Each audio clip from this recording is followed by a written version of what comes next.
ओम नमो भगवते वासुदेवाय। ओम नमो भगवते वासुदेवाय। ओम नमो भगवते वासुदेवाय। ओम नमो भगवते वासुदेवाय। ओम नमो भगवते वासुदेवाय। ओम नमो भगवते वासुदेवाय। ओम नमो भगवते वासुदेवाय। ओम नमो भगवते वासुदेवाय। ओम नमो भगवते वासुदेवाय। ओम नमो भगवते वासुदेवाय। ओम नमो भगवते वासुदेवाय। राधे राधे राधे राधे राधे राधे राधे राधे। श्री कृष्ण चंद्र महाराज की जय जय। नवम स्कंद, नौवा अध्याय। नवम स्कंद का नौवा अध्याय भागीरथी का गंगा जी को लाना और सगर के पुत्रों का मुक्त होना आज की कथा है। श्री सुखदेव जी बोले, हे परीक्षित, कपिल जी के कथन के अनुसार अंशुमान ने गंगा जी को लाने के लिए बड़ा तप किया, परंतु गंगा जी न आ सकी। तब उनके पुत्र दिलीप ने भी उसी प्रकार का उद्योग करके गंगा जी को लाना चाहा, किंतु वे भी अपने प्रयत्न में सफल न हुए और जब तक गंगा आवे तब तक पहले हुए भी काल लुवंतित हुए। तब उनके पुत्र भागीरथी हुए। इन्होंने गंगा जी को लाने के लिए बड़ी उग्र तपस्या की। तब भागीरथी के तप से संतुष्ट होकर के गंगा जी ने उन्हें दर्शन दिया और कहा कि मैं तुम्हें यह वर देती हूँ कि तुम जो चाहो मुझसे मांगो। भागीरथी ने कहा, देवी, मैं यही चाहता हूँ कि आप पृथ्वी पर उतर आवें। गंगा जी ने कहा कि मैं आ तो सकती हूँ, किंतु जब पृथ्वी तल पर गिरूंगी तब मेरे बेग को कोई संभाल न सकेगा, जिससे मैं रसातल में चली जाऊंगी और इस प्रकार से तुम्हारा सब प्रयत्न व्यर्थ हो जाएगा। इसलिए तुम पहले मुझे संभालने का कोई उपाय करो। भागीरथ ने कहा, देवी, मेरे विचार से इस समय पृथ्वी पर सर्वशक्तिधारियों के अंतर्यामी शिव जी ने बढ़कर के दूसरा कोई नहीं है और जहाँ तक मैं समझता हूँ कि वे अवश्य ही आपके बेग को धारण कर लेंगे। गंगा जी ने भी यह स्वीकार किया। तब भागीरथी शिव जी को खुश करने के लिए उनकी आराधना करने लगे। उनकी आराधना से शिव जी थोड़े ही समय में खुश हो गए। भागीरथी ने अपना अभिप्राय कहा। शिव जी ने कहा, अच्छा, मैं तुम्हारी प्रार्थना स्वीकार करता हूँ, तुम गंगा जी का आवाहन करो। भागीरथी ने उसी क्षण गंगा जी के आने के लिए उनकी स्तुति की। गंगा जी बड़े वेग से भूतल को उतरी। शिव जी ने बड़ी सावधानी से उनको अपनी लंबी जटा के मध्य में धारण कर लिया। पश्चात राजऋषि भागीरथी जी त्रिलोक को पवित्र करने वाली गंगा को लेकर के वहां गए जहां उनके पितर भस्म हुए थे। आगे आगे भागीरथी का वायु के समान चलने वाला रथ चलता था और उसके पीछे पीछे सब देशों को पवित्र करती हुई गंगा जी बड़े वेग से चली जाती थी। इस प्रकार से वहां जाकर के गंगा जी ने सगर के पुत्रों को सींच दिया। भगवती गंगा के जल स्पर्श से ब्रह्मदंड द्वारा नाश किए गए सगर के 60,000 पुत्र स्वर्ग को प्राप्त हुए। तब भस्म रूप शरीर को भी जिनके स्पर्श से स्वर्ग को चला गया, तो वे लोग की जो नियम पूर्वक श्रद्धा संयुक्त उन जाह्नवी देवी का सेवन करते हैं, उनका तो कहना ही क्या है। यह निश्चय ही है कि गंगा जी के आवागमन के बंधन को काटने वाली और मोक्ष देने वाली नदी है, क्योंकि ये गंगा जी वही है जो भगवान विष्णु के चरण कमल से उत्पन्न हुई है और जिनके मन लगा करके कितने ही ऋषि मुनि निष्पाप हो गए हैं। हे परीक्षित, उन भागीरथी के सुत नामक पुत्र हुआ, फिर श्रुत के नाभ के सिंधुद्वीप और सिंधुद्वीप के आयुतायु और आयुतायु के ऋतुपर्ण नाम का पुत्र उत्पन्न हुआ। यह वही ऋतुपर्ण है जिन्होंने अपने मित्र राजा नल से अश्व विद्या सीखी थी। तब इन ऋतुपर्ण से सर्व काम उनके सुदास और सुदास के सौदास नाम का पुत्र हुआ। इसकी रानी मदयंती हुई, लेकिन इसे वशिष्ठ जी ने श्राप दे दिया था, जिससे वह राक्षस हो गया और उसे कोई संतान नहीं हुई। इतनी कथा सुनकर के राजा परीक्षित ने पूछा कि हे महाराज, महात्मा सौदाज ने ऐसा क्या अपराध किया था जिसने वशिष्ठ जी ने उन्हें राक्षस हो जाने का श्राप दे दिया था। यदि यह बात मुझसे छिपाने योग्य न हो तो मैं जानना चाहता हूँ, कृपया आप मुझे यह बतलाइए। श्री सुखदेव जी बोले, हे परीक्षित, इसका आख्यान यूँ है कि एक समय राजा सौदास शिकार खेलने वन में गया।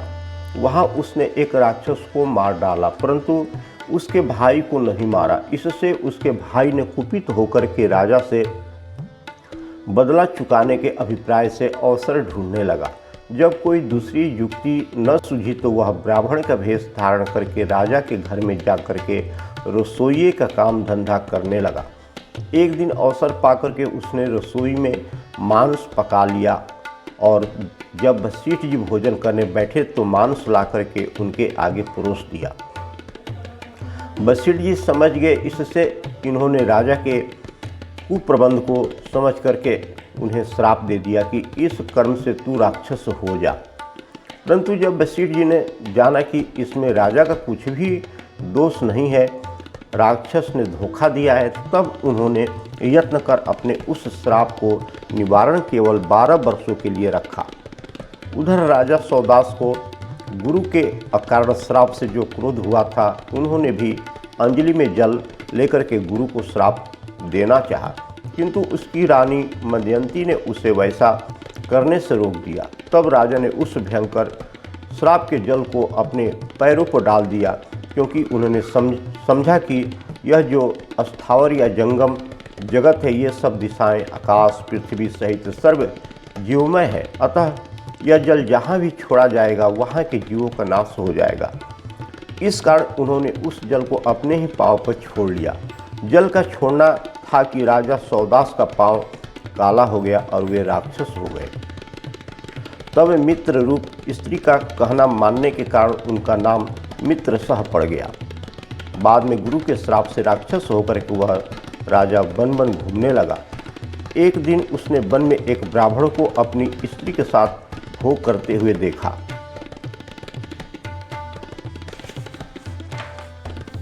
तो वह भूख से व्याकुल हो उसे भक्षण करने को पहुंचा। तब उस ब्राह्मण की स्त्री ने दीन होकर कहा कि हे राजन, तुम राक्षस कुल में नहीं उत्पन्न हुए हो, किंतु तुम महाराज इक्ष्वाकु कुल के एक समूह उज्ज्वल रत्न हो और तुम्हारी पतिव्रता स्त्री का नाम मदयंती है। अतः तुम मेरे इस काम से पीड़ित संतान के विचार से रति करते हुए पति को न भक्षण करो। ऐसा करना तुम्हें उचित नहीं है। मैं पुत्र की इच्छा से भोग करा रही थी, सो तुमने इस अधूरे भोग में आकर मेरे पति को पकड़ लिया। अतः तुम इन्हें छोड़ दो कि जिससे मैं अपनी इच्छा पूर्ण कर सकूं। हे वीर, यह मनुष्य का शरीर सब पुरुषार्थों को सिद्ध करने वाला है। जैसे पुत्र पिता के हाथों से मारने योग्य नहीं होता है, वैसे ही यह विद्वान ब्राह्मण तुम्हारे जैसे राज ऋषि के वध करने योग्य नहीं है। फिर मैं जानती हूँ कि तुम बड़े साधु भक्त हो, तुमने वेद और शास्त्रों का अध्ययन किया है, तुम्हें धर्माधर्म का पूर्ण ज्ञान है। जब तुम इन्हें मार करके खाना ही चाहते हो तो ऐसा समझो कि मैं मर गई हूँ, मुझे ही भक्षण कर जाओ। हे राजन परीक्षित, इस प्रकार से उस ब्राह्मणी ने अपने पति को बचाने के लिए उससे बड़ी प्रार्थना की, परंतु श्राप से मोहित हुआ उस राक्षस रूप राजा ने उसकी बातों पर कुछ भी ध्यान न दिया और शीघ्र उस ब्राह्मण को मार करके खा गया। तब हाँ दुष्ट, जिस प्रकार तूने गर्भाधान कराते समय मेरे पति को मार करके खाया है, उसी प्रकार अपनी स्त्री में गर्भाधान करते समय तुझे भी काल खा जाएगा। इस प्रकार से उस मित्र सह राजा को श्राप देकर वह ब्राह्मणी जलती हुई अग्नि में कूद पड़ी और इस प्रकार से अपने पति के साथ ही स्वर्ग को चली गई। इतने में 12 वर्ष का समय व्यतीत हो गया और राजा सौदास गुरु के श्राप से मुक्त हो गया। किंतु जब वह अपनी स्त्री मदयंती के साथ गर्भाधान की इच्छा से भोग करने लगा, तब उसकी रानी ने उस ब्राह्मणी के श्राप की बात याद दिला करके उसे भोग करने से सदा के लिए माना कर दिया। तब से राजा भोग सुख रहित हो गया और इस प्रकार से अपनी भावी संतान से रहित हो गया। लेकिन वशिष्ठ जी ने देखा कि इस प्रकार राजा का वंश डूब रहा है, इससे उन्होंने राजा और मदयंती की सद्गति के अनुकूल वेद मंत्रों द्वारा अपने ब्रह्म तेज से उसमें संतान को धारण कर दिया। उस गर्भ को रानी 7 वर्ष तक धारण किए रही, किंतु जब इतना समय बीतने पर भी पुत्र न उत्पन्न हुआ, तब वशिष्ठ जी ने पत्थर मार करके उस गर्भ को फाड़ दिया, पुत्र उत्पन्न हो गया। तब पूर्व उक्त कारण ये उसका नाम अस्मक पड़ा। फिर अस्मक के मूलक नाम का पुत्र उत्पन्न हुआ। इससे इसकी कई स्त्रियाँ भी थी। तब जिस समय परशुराम जी पृथ्वी के क्षत्रियों का संहार कर रहे थे, उस समय उन सभी स्त्रियों ने मिलकर के उसकी रक्षा की थी, जिससे वह एक प्रकार से क्षत्रियों की जड़ में बच गया। उसका नाम मूलक प्रसिद्ध हुआ। इससे दशरथ से एडविड, उससे विश्ववाह और विश्ववाह से राजा खटवांग उत्पन्न हुए। इन्हीं खटवांग के समय में देवता और दैत्यों में युद्ध हुआ था कि जिसमें हारे हुए देवताओं ने राजा खटवांग से सहायता मांगी थी। तब उन्होंने युद्ध में जाकर के दैत्यों का भीषण संहार किया था। इससे देवताओं ने खुश होकर के राजा से वर मांगने को कहा। राजा ने कहा कि पहले आप लोग मुझे यह बतलाइए कि मेरी आयु कितनी है, मैं अपनी आयु के अनुसार वर मांगूंगा। उस पर देवताओं ने कहा कि अब तुम्हारी आयु केवल 2 घड़ी शेष है। राजा ने कहा, अच्छा तो मुझे आप एक दिव्य विमान दीजिए, मैं उस पर बैठ कर के अपनी नगरी अयोध्या में शीघ्र पहुंचना चाहता हूं। देवताओं ने उन्हें एक दिव्य विमान दे दिया। वे उस पर बैठ कर के अयोध्या आए। अयोध्या पहुंचकर वे शीघ्र भगवान में मन लगा करके बैठ गए। तब उस अवस्था में उन्होंने भगवान से कहा कि हे प्रभु, मुझे ब्रह्मकुल की अपेक्षा धन, धरती, राज्य, संपत्ति, प्राण और प्राण से भी बढ़कर पुत्र तथा स्त्रियां भी प्रिय नहीं है। बाल्यकाल में भी मेरी बुद्धि ने कभी अधर्म से प्रेम नहीं किया है और मैंने कभी स्वप्न में भी भगवान विष्णु के अतिरिक्त अन्य किसी भी वस्तु को कभी दृष्टि से नहीं देखा है। हे प्रभु, यद्यपि देवताओं ने मुझे इच्छित वरदान मांगने को कहा था, तथापि मेरा ध्यान तो और किसी दूसरी ओर नहीं था। इसमें आप सृष्टिकर्ता भगवान विष्णु से पृथक हो मैंने उनसे अपने परलोक के लिए कुछ भी नहीं मांगा, क्योंकि सतोगुणी देवता भी कभी कभी इंद्रियों और विषयों में आसक्त हो घट भगवान को भूल जाते हैं। तब रजोगुणी मनुष्य के स्वभाव की तो बात ही क्या है। अतः मैं संसार की सब इच्छाओं को समेट करके माया के समस्त प्रपंचों से दूर रह करके आप अंतर्यामी भगवान की शरण में आया हूँ। इस प्रकार से अपने हृदय में नारायण भगवान वसुदेव विष्णु जी का ध्यान करते हुए वह राजा इतने ही समय में मोक्ष धाम को प्राप्त हो गया। 10वां अध्याय श्री राम कथा वर्णन। श्री सुखदेव जी बोले कि हे राजन, राजा खड़वांग से दीर्घबाहु नाम का पुत्र उत्पन्न हुआ। फिर उससे यशस्वी रघु, रघु से अज और अज से महाराज दशरथ की उत्पत्ति हुई। ये महाराज बड़े प्रतापी और बड़े ही भाग्यशाली थे कि उन्होंने जब पृथ्वी और अतताइयों से बड़ा उपद्रव किया, तब देवताओं के प्रार्थना करने पर इन महाराज के गृह में ब्रह्ममय साक्षात भगवान विष्णु ने आकर के राम, लक्ष्मण, भरत और शत्रुघ्न नाम से जन्म लिया था। हे राजन, उन चारों भाइयों में श्रेष्ठ सीतापति भगवान रामचंद्र जी का चरित्र बड़ा ही पवित्र और मनोरम था कि जिसका यथार्थ वेदा ऋषियों ने बारंबार गान किया है। आपने भी सुना होगा, लेकिन अब मैं भी उनका संक्षिप्त चरित्र आपको सुनाता हूँ। वे महाराज रामचंद्र जी बड़े ही सत्यवादी और प्रभावशाली थे। उन्होंने अपने पिता के वचन की सत्य करने के लिए चक्रवर्ती सम्राट के पद को भी तुच्छ जान उसे त्याग करके वन को चले गए थे। तथापि वे इतने अधिक सुकुमार थे कि उनके पांव वनों में चलने योग्य नहीं थे। उन भगवान के जिन सुकोमल चरणों पर श्री जानकी जी के करों का भी स्पर्श सहन नहीं हो पाता था, उन्होंने वन की कठिन भूमि में चलना स्वीकार किया, पिता के वचन को सत्य किया। हनुमान उनके बड़े भक्त थे। जब कभी उनको थकावट आ जाती थी, तब हनुमान जी उनके पांव दबा करके उनके श्रम को दूर करते थे।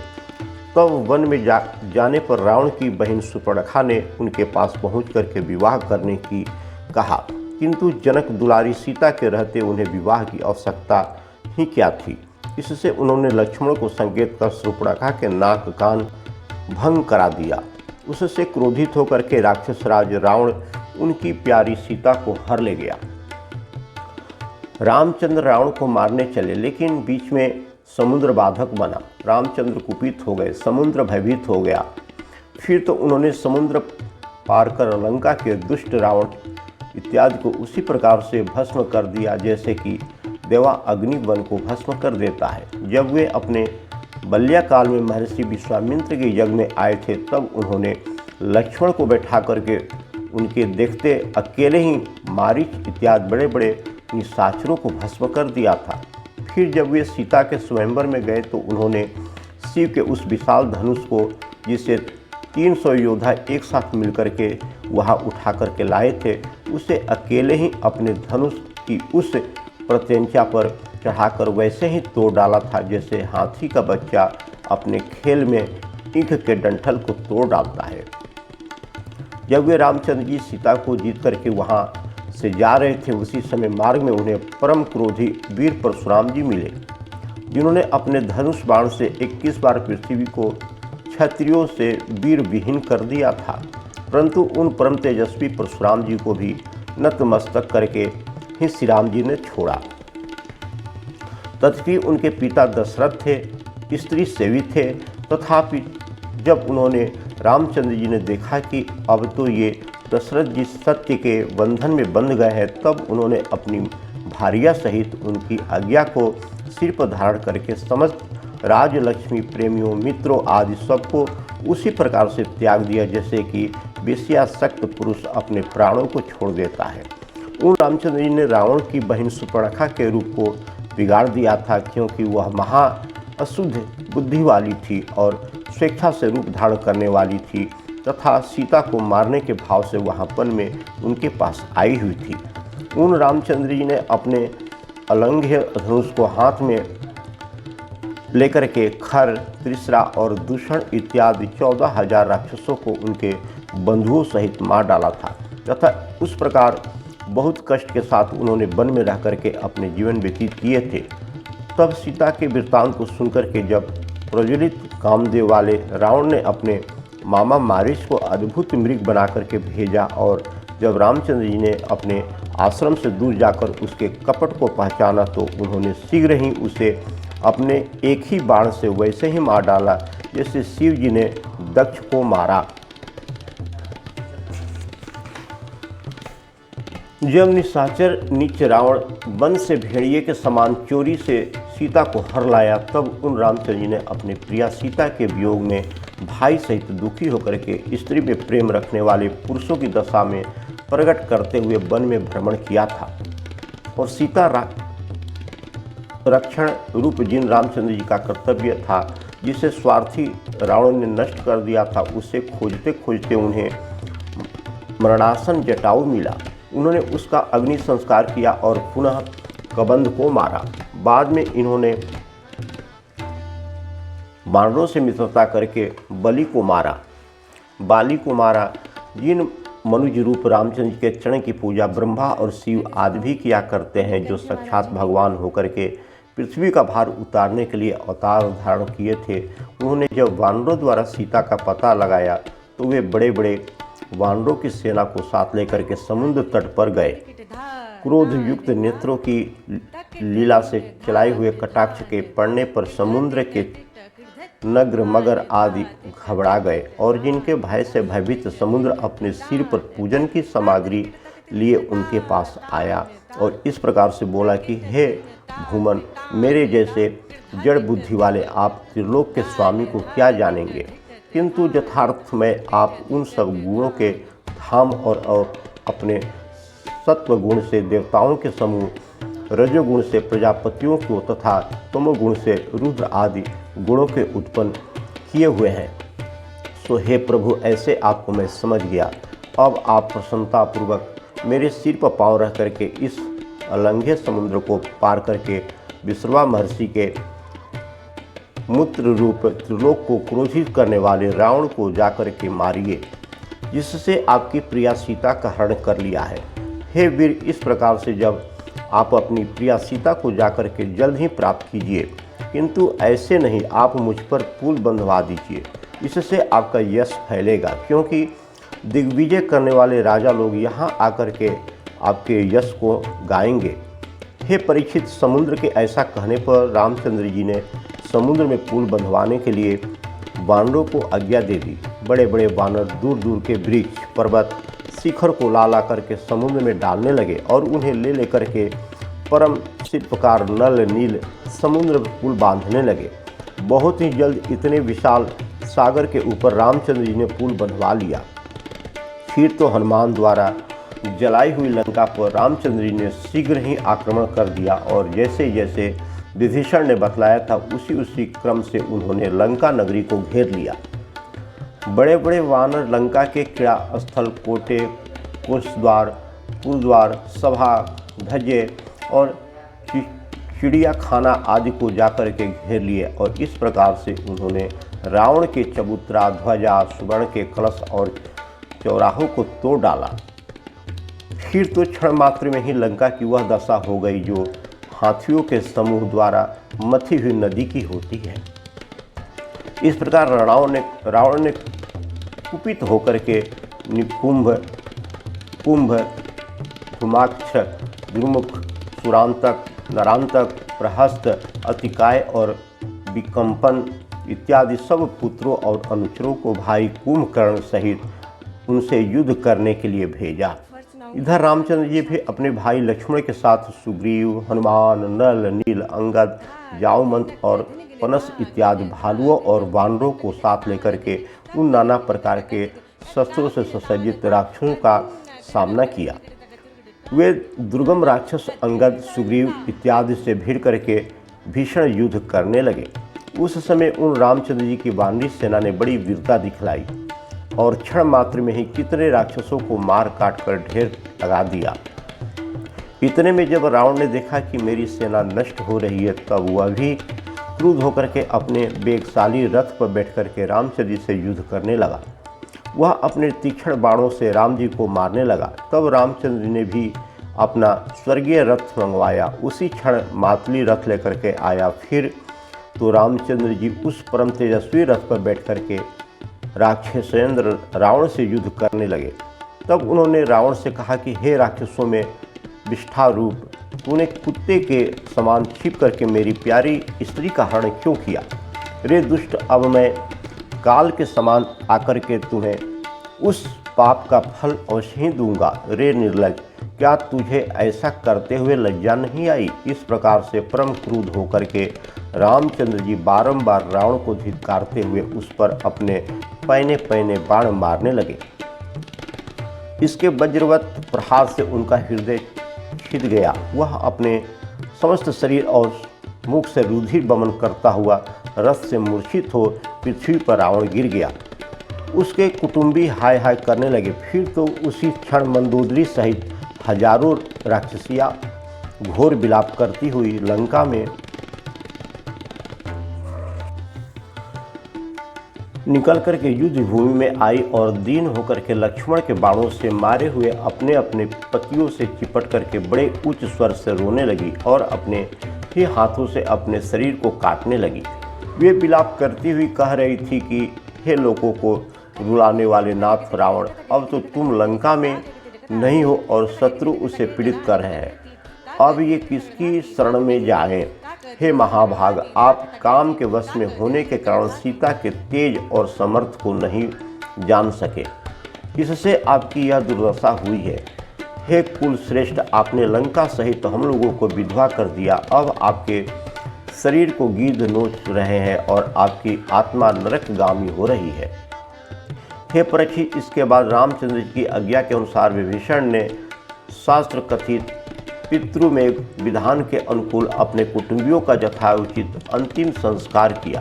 तदंतर श्री रामचंद्र जी ने अशोक वन के आश्रम में शीशम के फूल में स्थित उन सीता जी को देखा जो अपना वियोग रूप रोग से बहुत ही दुबली हो गई थी। उनकी दीन दशा देखकर के रामचंद्र जी दुख से कातुर हो उठे, किंतु रामचंद्र जी को देखते ही सीता का मुखमंडल खिल उठा। रामचंद्र जी ने विभीषण को लंका में राक्षसों का राजा बनाया और उन्हें कल्प भर की आयु देकर के वहाँ राज करने को कहा। फिर सीता जी को विमान पर चढ़ा करके आप भी भाई लक्ष्मण और सुग्रीव तथा हनुमान जी के सहित उस पर बैठ 14 वर्ष वनवास के व्रत को पूरा कर अयोध्या को आए। मार्ग में आकाशवाणी लोकपालों में ने उन पर फूलों की वर्षा की। ब्रह्मा आदि हर्षपूर्वक उनके चरित्र का गुणगान करते रहे। यहाँ आने पर जब उन्हें यह ज्ञात हुआ कि मेरी अनुपस्थिति में भाई भरत ने अब तक केवल गोमूत्र में पकाए हुए यवों को भोजन किया है और मेरे ही समान क्षीरवल कल्य धारण कर जटा बढ़ाए हुए पृथ्वी पर शयन किया है, तब उन्हें बड़ा ही कलेश हुआ। जब उनके आगमन का समाचार भरत को मालूम हुआ तो उनकी दी हुई पादुका को सिर पर रख करके मंत्रियों, पुरोहितों, पुरवासियों के सहित भाई का स्वागत करने के लिए आए। जब भरत जी अपने आश्रम नंदीग्राम से चले तो उनके साथ बाजे बज रहे थे। वेद ज्ञाता ब्राह्मणों के पाठ से वेद ध्वनि हो रही थी। सुवर्ण के रंग के किनारों वाली पताकाएं फहर रही थी और विचित्र ध्वजाओं से युक्त स्वर्ण के समान सोने के रथ पर सुवर्ण के ही कवच धारण किए हुए अनेक योद्धा शोभ्यमान हो रहे थे। कितने ही मणिकाओं की पंक्ति और सेवक तथा अनुचर चले आ रहे थे। इस प्रकार से रामचंद्र जी को राज देने योग्य आवश्यक सामग्रियों को साथ लिए हुए भरत जी शीघ्र ही रामचंद्र जी के पास पहुंच गए। उनके हृदय और नेत्र आर्द्र हो उठे, आंखों से आंसू बहने लगे। इतने ही में ही वे हाथ जुड़े हुए आकर के रामचंद्र जी के आगे उनकी खड़ाऊ रख दिए, पैरों पर गिर पड़े। तब सीता जी और लक्ष्मण जी के सहित श्री राम जी ने भरत को उठा करके छाती से लगा लिया और बहुत देर तक लगाए रह करके उन्हें अपने नेत्रों के जल से नहला दिया। फिर लक्ष्मण और सीता सहित श्री रामचंद्र जी ने ब्राह्मणों और नमस्कार योग्य कुल वृद्धों को प्रणाम किया तथा प्रजागणों ने भी श्री रामचंद्र जी को प्रणाम किया। फिर तो उत्तर के कौशलवासी बहुत दिनों के बाद अपने स्वामी को आए हुए देख करके उन पर फूलों की वर्षा करने लगे और आनंद में मग्न होकर के वे सब अपने अपने दुपट्टे आदि हिलाने लगे। तदंतर सब राजकीय साज सामानों से युक्त होकर के श्री राम जी वैसे ही सुशोभित हुए जैसे शुक्र और गुरु आदि ग्रहों के सहित उदय होकर के चंद्रमा सुशोभित होता है। श्री राम जी नगर घूम करके राज मंदिर में आए। अयोध्यापुरी उत्साहमय हो गई थी, सबके हर्ष का अंत न था। बाद में उन श्री रामचंद्र जी ने राज मंदिर में प्रवेश कर केकई, सुमित्रा आदि को तथा अपनी माता कौशल्या को और गुरु वशिष्ठ आदि को तथा मित्रों एवं छोटे भाइयों को सम्मानित किया और उन सब लोगों ने श्री रामचंद्र जी का सत्कार किया। तब सीता जी और लक्ष्मण जी सबसे यथायोग्य मिलकर के राजभवन में गए।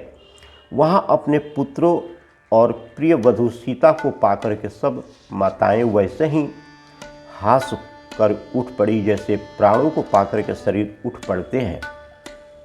सबने अपने अपने पुत्रों को अपनी गोद में बैठा करके आनंद के आंसू बहाए। उनका शोक जाता रहा। तब वशिष्ठ जी ने नपित नाई को आज्ञा देकर के रामचंद्र जी की जटाओं को दूर करवाया और चारों सिंधु, गंगा, जमुना इत्यादि के जल से इंद्र के तुल्य श्री राम जी का अभिषेक किया। इस प्रकार से श्री राम जी ने सिर से स्नान कर उत्तम वस्त्र, माला और आभूषणों को धारण कर भाई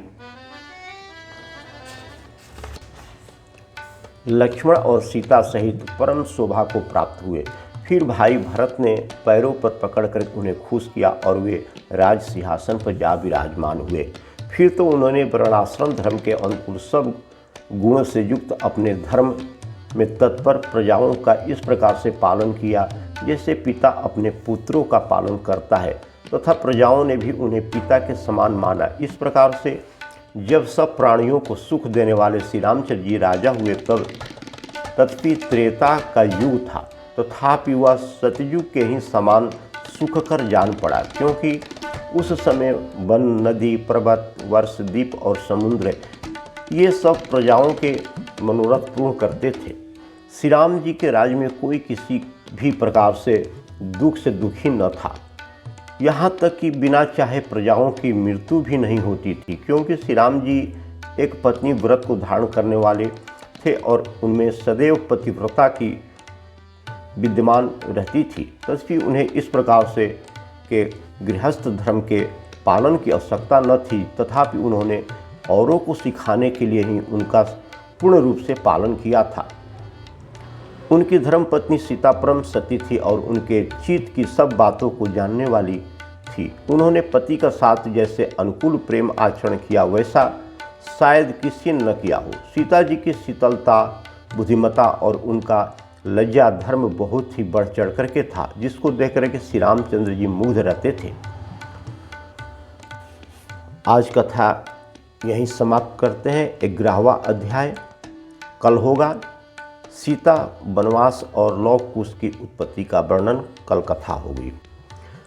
श्रीमन्नारायण नारायण नारायण, श्रीमन्नारायण नारायण नारायण, श्रीमन्नारायण नारायण नारायण, श्रीमन्नारायण नारायण नारायण, श्रीमन्नारायण नारायण नारायण, श्रीमन्नारायण नारायण नारायण, श्रीमन्नारायण नारायण नारायण, श्रीमन्नारायण नारायण नारायण, श्रीमन्नारायण नारायण नारायण, श्रीमन्नारायण नारायण नारायण। श्री कृष्णचंद्र महाराज की जय। राधे राधे राधे राधे राधे राधे। श्री कृष्णचंद्र महाराज की जय। जय।